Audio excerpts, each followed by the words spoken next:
बच्चों आज की क्लास में हम लोग देखने वाले concept of continuity and differentiability chapter है, क्लास 12 का चैप्टर नंबर 5 है। इसमें हम देखेंगे कॉन्टिन्यूटी के बारे में आज डिस्कस करेंगे। कॉन्टिन्यूअस फंक्शन होता क्या है, कैसा नेचर होता है इनका। कॉन्टिन्यूअस फंक्शन के बारे में देखते हैं क्या होता है। ग्राफिकली देखते हैं। कोई भी ग्राफ है, मान लो ये ग्राफ है हमारा, ये हमारा ग्राफ है। अगर ये एक्स एक्सिस पे अगर जाओगे, यहाँ से ए टू बी, ये वाला पॉइंट मान लेते हैं बी।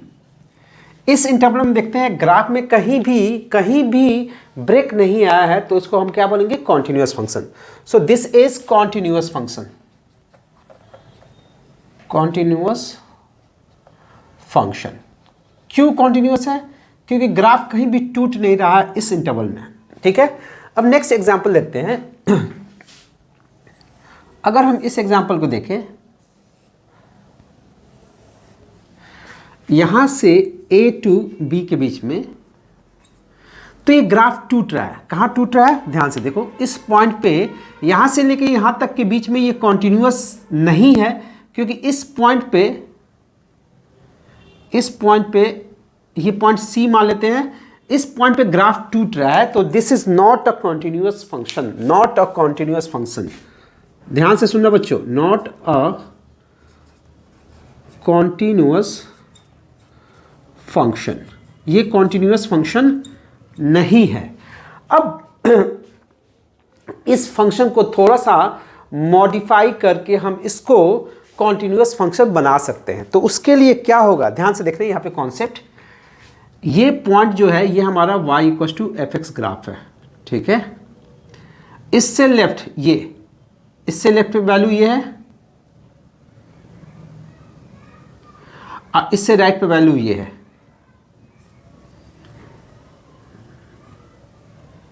ये वैल्यू है। इसको देखो, इस सी पॉइंट से लेफ्ट पे आओगे, इस साइड में लेफ्ट पे आओगे, तो इसको बोलते हैं लेफ्ट हैंड लिमिट की वैल्यू। सो अगर लेफ्ट हैंड लिमिट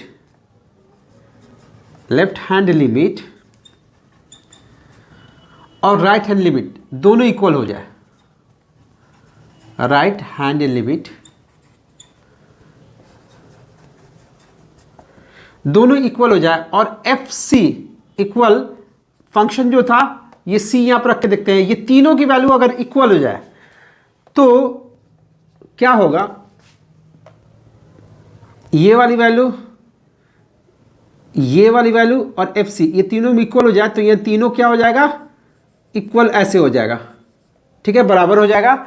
उस केस में ये ग्राफ क्या हो जाएगा, कॉन्टिन्यूअस। देखो मिल जाएगा, जब बराबर इक्वल होगा ना, तो ये थोड़ा नीचे आएगा, ये थोड़ा ऊपर जाएगा, ये तीनों पॉइंट्स जो होंगे ना, एक ही ग्राफ पे हो जाएंगे। ठीक है बच्चों, सो उस केस में ये क्या हो जाएगा, हमारा कॉन्टिन्यूअस बन जाएगा।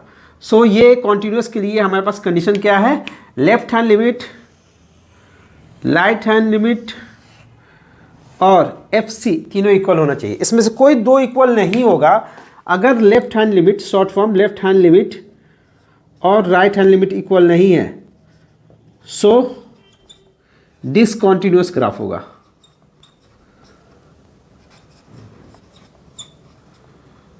डिसकॉन्टिन्यूअस होगा। अब देखो बच्चों, एक कॉन्सेप्ट और यहां पे आता है क्या,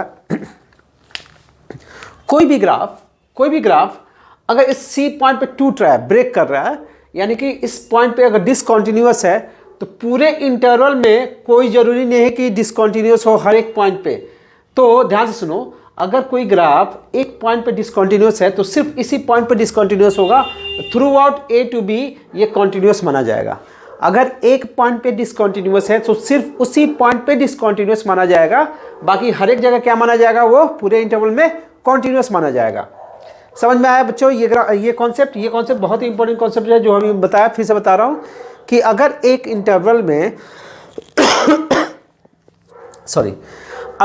इंटरवल में कोई भी ग्राफ एक जगह ब्रेक कर रहा है, एक पॉइंट पे ब्रेक कर रहा है, यानी कि एक पॉइंट पे डिसकॉन्टिन्यूअस है, तो सिर्फ इसी पॉइंट पे डिसकॉन्टिन्यूअस होगा, बाकी हर एक पॉइंट पे, यानी कि इस इंटरवल में हर एक जगह पे वो कॉन्टिन्यूअस माना जाएगा।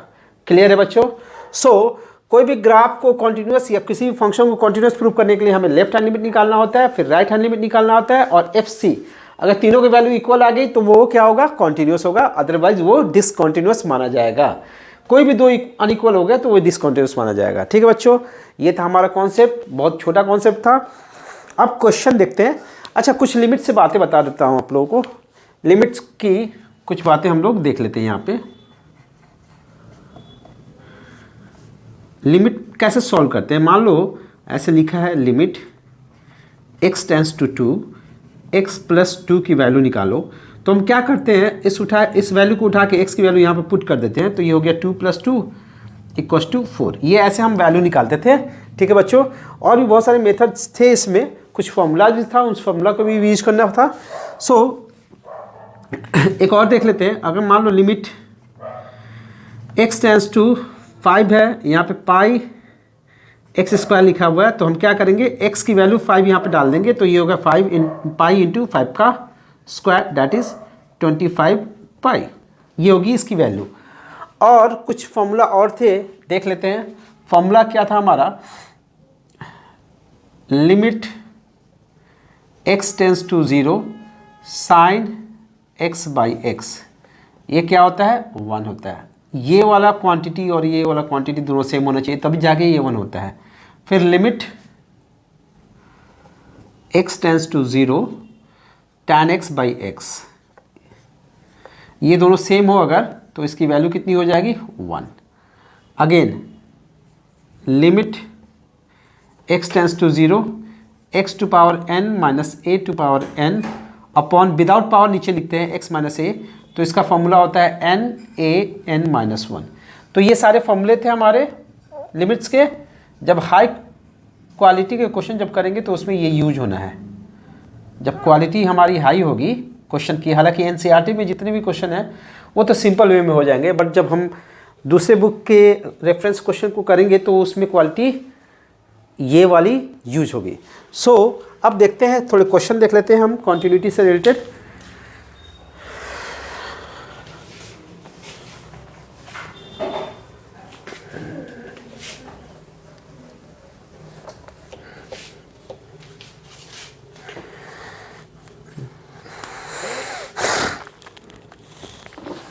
Exercise 5.1 question number 1। बच्चों ये क्वेश्चन क्या बोला है, ये हमारा fx है, ये हो गया 5x - 3। हमें कॉन्टिन्यूटी चेक करनी है at x = 0, x = -3 and x = 5। तो इनफैक्ट ये एक क्वेश्चन नहीं है, इसमें 3 क्वेश्चन है। ठीक है, अब देखो बच्चों ध्यान से, अगर ऐसा कुछ लिखा हुआ है x टेंस टू 5, तो इसका मतलब क्या होता है, ये अगर नंबर लाइन पे जाओगे तो x = 5 है, तो इसका मतलब ये नहीं होता है कि एग्जैक्ट 5, इसका मतलब होता है कि हम x 5 की तरफ जा रहा है, तो जाएगा तो इधर से जा सकता है और इधर से जा सकता है 5 की तरफ। जब इधर से जाएगा तो लेफ्ट हैंड लिमिट बोलेंगे, लेफ्ट से जब जाएगा, राइट से जब जाएगा तो उसको राइट हैंड लिमिट बोलते हैं। अब जब ये टेंस टू का साइन जो है एरो का, जब हम इसको इक्वल में चेंज करते हैं तो इसमें या तो +h कर देते हैं या फिर इसमें से कुछ माइनस कर देते हैं। यानी कि ये बताता है 5 से ऊपर चला गया, 5 से ऊपर चला गया, ये बताता है कि 5 से नीचे है, थोड़ा घटा दिया तो इस साइड में आ गया। अब जब x की वैल्यू 5 की तरफ होती है तो h की वैल्यू हमें देखनी है क्या होगी। ये x की वैल्यू 5 यहाँ पर पुट करते हैं, तो ये हो गया 5 + h। यहाँ से देख लेते हैं, यहाँ से भी देख सकते हो सेम ही वैल्यू आएगी। ये जब इधर आएगा तो 5 - 5 = h, ये 0 = h होगा। तो यहाँ से कॉन्सेप्ट क्या निकला, इफ x टेंस टू 5 तो h किधर जाएगा, h टेंस टू 0। अब बच्चों ध्यान रखो, x कहीं भी जाए, चाहे 5 की तरफ जाए चाहे 1 लाख की तरफ जाए, h हमेशा 0 की तरफ जाता है। ठीक है बच्चों, ध्यान रखना इस चीज़ को। अब देखो हमें इस क्वेश्चन को हम पहले 0 पे चेक करेंगे, एट x = 0। कैसे चेक करते हैं, लेफ्ट हैंड लिमिट निकालेंगे पहले, लेफ्ट हैंड लिमिट कैसे निकालते हैं, लिमिट x टेंस टू, किस पे निकालना है, 0 पे ना, 0 यहाँ पे लिखे हैं -h, 0 में से कुछ माइनस करेंगे, जीरो मान लो यहाँ पे नंबर लाइन पे, अगर जीरो यहाँ पे है, यहाँ से कुछ माइनस करेंगे तो इधर आ जाएगा ना। एच मीन्स हो गया वेरी पॉजिटिव क्वांटिटी। एच जो होता है small positive quantity, very small positive quantity होती है एच। तो ये पॉजिटिव क्वांटिटी अगर जीरो में से हम माइनस करेंगे तो कहाँ चला जाएगा, वो चला जाएगा लेफ्ट में। तो लेफ्ट हैंड लिमिट के लिए हम क्या करते हैं, जहाँ पे भी जीरो पे चेक करना है या टू चाहे -3 या 5 पर चेक करनी हो, तो वो नंबर यहाँ पे लिखते हैं और उसमें से -h कर देते हैं। अब यहाँ पे लिखेंगे फंक्शन f(x). नेक्स्ट स्टेप में limit x tends to 0 -h, f(x) ढूंढ लेंगे। f(x) तो हमारे पास एक ही है तो हम यही लेंगे 5x - 3। फिर इसके बाद वाले स्टेप में क्या करेंगे, x टेंड्स टू 0 -h है ना, यहाँ पे अब h से कन्वर्ट करेंगे। जितने भी x दिख रहे हैं इसमें, जितने भी x दिख रहे हैं उन सबको h के टर्म में कन्वर्ट करना है। h के टर्म में सबसे पहले हम इसको कन्वर्ट करेंगे तो लिखेंगे लिमिट h टेंड्स टू 0, क्योंकि मैंने बोला था x कहीं भी जाए, x कहीं भी जाए h हमेशा 0 जाएगा।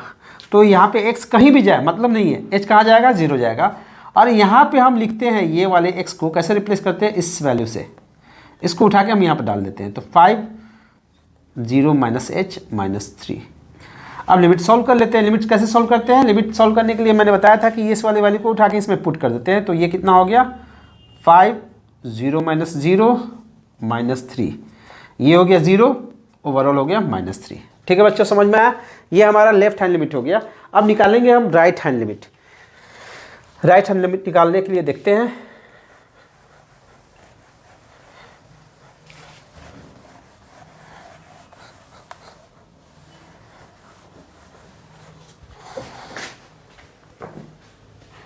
Right hand limit RHL, limit x tends to 0 +h। Right hand में क्या होगा, 0 प्लस हो जाएगा और यहाँ पे लिखेंगे फंक्शन। फिर limit second step x tends to 0 +h, limit x tends to 0 +h। यहाँ पे लिखेंगे हम f(x) की वैल्यू क्या थी हमारे पास, फंक्शन सिर्फ एक ही है तो हम यही वैल्यू रखेंगे 5x - 3।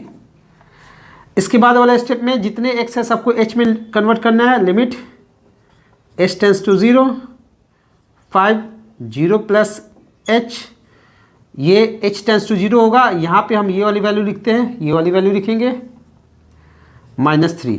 अब लिमिट को सॉल्व करते हैं। लिमिट कैसे सॉल्व होता है, इस h की वैल्यू उठा के 0 यहाँ पे पुट कर देते हैं। 5 0 + 0 -3, तो 5 × 0 0 हो गया, ये हो गया -3। सो लेफ्ट हैंड लिमिट और राइट हैंड लिमिट दोनों इक्वल आ गया। अब निकालेंगे हम f0। f0 की वैल्यू क्या होगी, देखो x 0 है ना, यहाँ पे 0 डाल दो, तो यहाँ पे डालनी होगी। तो 5 × 0 -3, that is -3। So left hand limit equal right hand limit equal f0, hence continuous,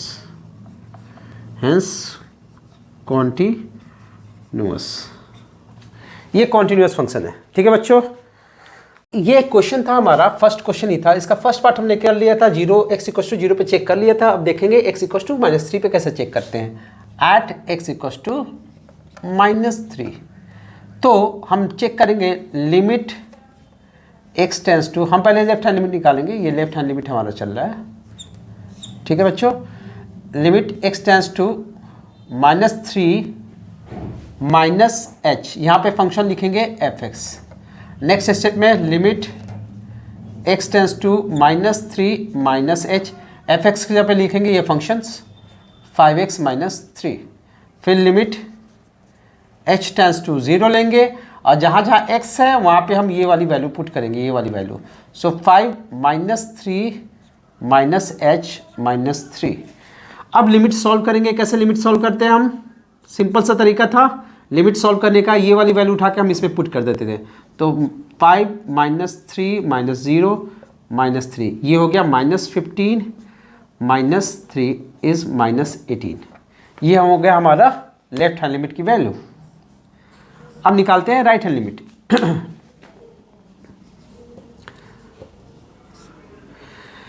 limit x tends to -3 plus h, यहाँ पे लिखेंगे fx। फिर नेक्स्ट स्टेप में लिखेंगे हम limit x tends to -3 plus h, यहाँ पे fx की वैल्यू हमारे पास क्या थी 5x - 3, तो हम लेंगे 5x - 3।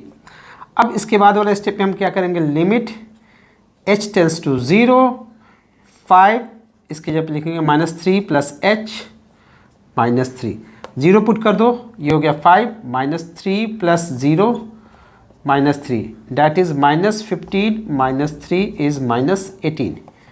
ये हो गया हमारा राइट हैंड लिमिट। अब निकालेंगे हम f c मीन्स -3, f -3 कैसे निकलेगा, यहाँ -3 डालेंगे तो ये हो जाएगा 5 into -3 that is -15 -3 equals to हो जाएगा -18।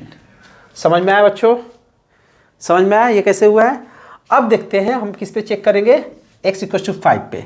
सो हम निकालेंगे left hand limit at x equals to 5, limit x tends to 5 minus h, यहाँ पे लिखेंगे fx फंक्शन। उसके बाद वाला स्टेप में होगा limit x tends to 5 minus h, यहाँ पे फंक्शन की वैल्यू को हम लिख लेंगे, क्या था 5x - 3। नेक्स्ट स्टेप में हम करेंगे लिमिट h में convert, h tends to 0 5 minus h, ये वाली वैल्यू यहाँ पे उठा के रखते हैं -3, जो कि हो गया।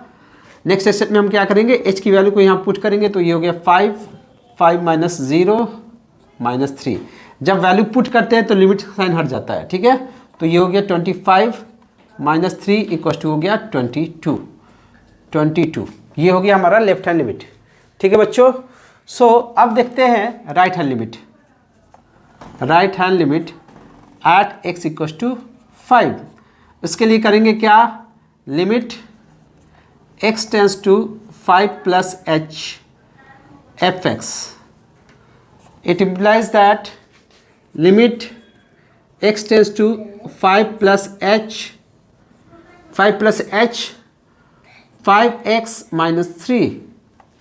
अब इसके बाद वाला स्टेप में हम करते हैं क्या है, लिमिट h टेंस टू 0 और जहाँ जहाँ x है वहाँ पे ये वैल्यू हम पुट करेंगे, तो ये हो गया 5 प्लस h -3। अब इसके बाद वाले में स्टेप में हम करेंगे क्या, इस वैल्यू को यहाँ पे डाल के सॉल्व कर लेंगे।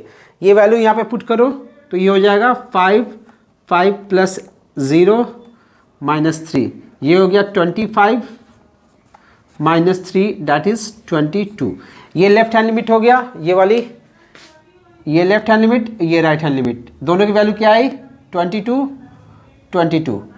अभी उसके बाद क्या करना है, हमें FC भी निकालना है, FC वाला पॉइंट चेक करना है। सो F5 की वैल्यू पे चेक करेंगे। F5 कहाँ रखोगे, 5 यहाँ पे डालेंगे तो यहाँ पे डालना पड़ेगा, तो ये हो गया 5 × 5 -3 25 -3 इक्वल्स टू 22, ये भी इक्वल हो गया। सो हम बोल सकते हैं कि left hand limit equals to right hand limit equals to FC। So it is continuous at x equals to 5। So ये कॉन्टिन्यूस हो गया। सो तीनों फंक्शंस, तीनों क्वेश्चन, ये एक ही क्वेश्चन था, इसमें 3 पार्ट थे। 0 पे चेक करना था, -3 पे चेक करना था एंड 5 पे चेक करना था। तो इन सब केस में क्या हो गया, वो कॉन्टिन्यूस हो गया, ठीक है बच्चों।